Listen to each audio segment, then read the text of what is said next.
여랑여랑 시작합니다. 정치부 이동훈 기자 나왔습니다. 자, 첫 번째 주제 보겠습니다. 공수 바뀐 추미애 황교안. 네, 윤석열 사단을 해체한 검찰 간부 인사 이후로 추미애 법무부 장관에 대한 자유한국당의 공격이 거세지고 있는데요. 황교안 한국당 대표는 추 장관의 인사에 대해 사화에 가까운 숙청이라고 비난했습니다. 친문 유일 체제 완성을 위한 검찰 무력화입니다. 문재인 정권의 무도한 권한 남용 절대 잊지 않겠습니다. 반드시 그에 대한 책임을 또한 물을 것입니다. 자, 그런데 불과 3년 전에 돌아가 보면 추 장관이 윤석열 당시에는 최순실 게이트 특검 수사팀장이었는데요. 네. 그 윤석열 당시 팀장을 편을 들었어요. 그러면서 황 대표를 압박한 적이 있었거든요. 네, 2017년 초에 추 장관은 더불어민주당 대표였고요. 당시 총리였던 황 대표는 박근혜 대통령 탄핵 소추안이 가결되면서 대통령 권한대행을 맡았습니다. 네. 당시에 윤석열 수사팀장이 활동하던 국정농단 특검이 청와대를 압수수색하려 하자 황교안 대통령 권한대행이 거부했는데요. 그 당시 추미애 대표는 황 대행을 향해서 이렇게 말했습니다. 황 대행은 여러 번 말씀드렸지만 탄핵된 정권의 2인자에 불과합니다. 황 대행은 친박의 예쁜 눈뚱이라는 낯뜨거운 친송에 들뜰 것이 아니라 특검의 청와대 압수수색을 즉각 승인해야 할 것입니다. 말은 똑같은데 사람이 바뀌었군요. 네. 이런 와중에 윤석열 수사팀을 해체하지 말아라 이런 국민 청원이 올라왔거든요. 네, 지난 6일인데요. 청와대 청원 게시판에 윤석열 총장의 3대 의혹 수사팀을 해체하지 말라는 제목의 글이 올라왔습니다. 네. 그 조금 전인 저녁 6시 기준으로 동의한 사람이 8만 명을 돌파했는데요. 청원 작성자는 대통령은 윤 총장을 임명할 때 지위 고하를 막론하고 공정하게 수사하라 했는데 네. 그것은 말뿐이었다.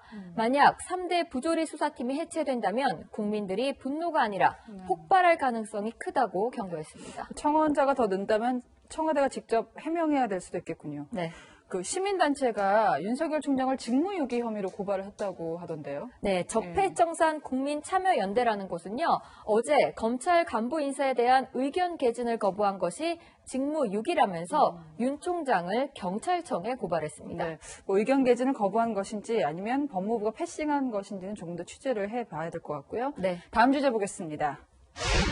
자, 비례자유한국당이 만들어지면 이번 총선에서 자유한국당이 확실하게 유리해진다고요? 네, 선거법 개정안이 통과되면서 군소정당이 비례대표 의석수를 예전보다 많이 가져갈 수 있는 구조가 됐습니다. 그런데요, 자유한국당이 비례대표 위성정당인 비례자유한국당을 만들면 상황이 달라집니다. 네. 즉 한국당에서는 비례대표를 아예 안 내고 비례자유한국당에서만 내는 건데요. 리얼미터 1월 1주차 여론조사에 따른 정당 지지율로 계산을 한번 해봤습니다. 그 지금처럼 비례대표 위성정당이 없을 경우 민주당이 18석, 가장 많은 비례대표 의석을 가져가게 됩니다. 그런데 비례자유한국당이 생기면 한국당 비례대표만 17석이 늘어나고 보시는 것처럼 다른 정당은 오히려 줄어들게 됩니다. 시나리오이긴 하지만 이런 예측도 나와요. 네. 민주당도 어쩌면 비례민주당을 창당하려고 하지 않겠는가.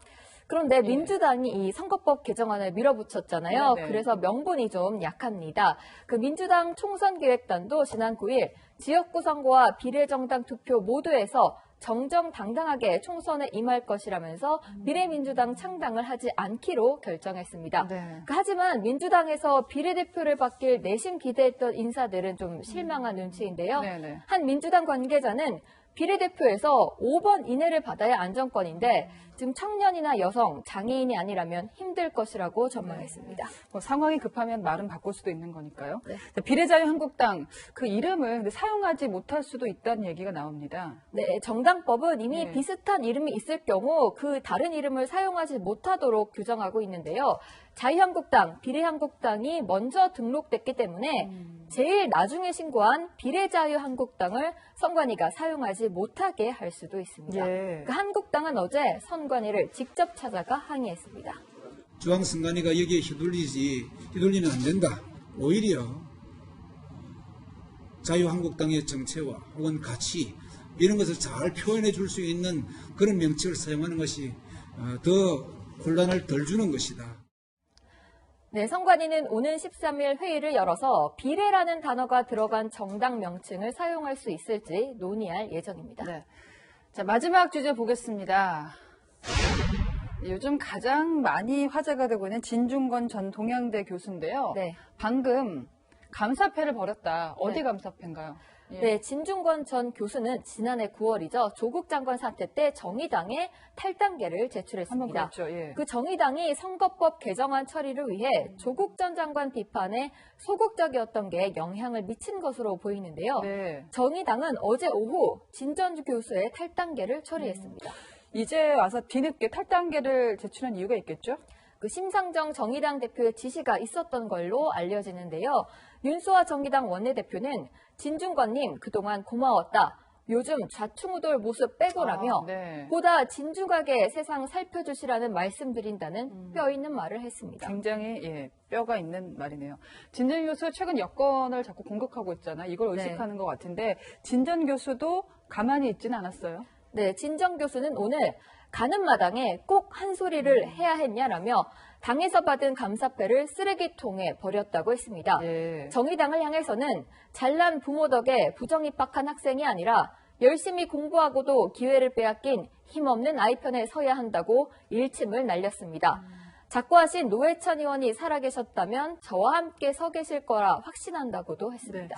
네, 조국 사태에 대한 의견 차이가 진 전 교수에게 결국 7년 만에 정의당 탈당을 하게 만들었군요. 지금까지 어랑여랑이었습니다.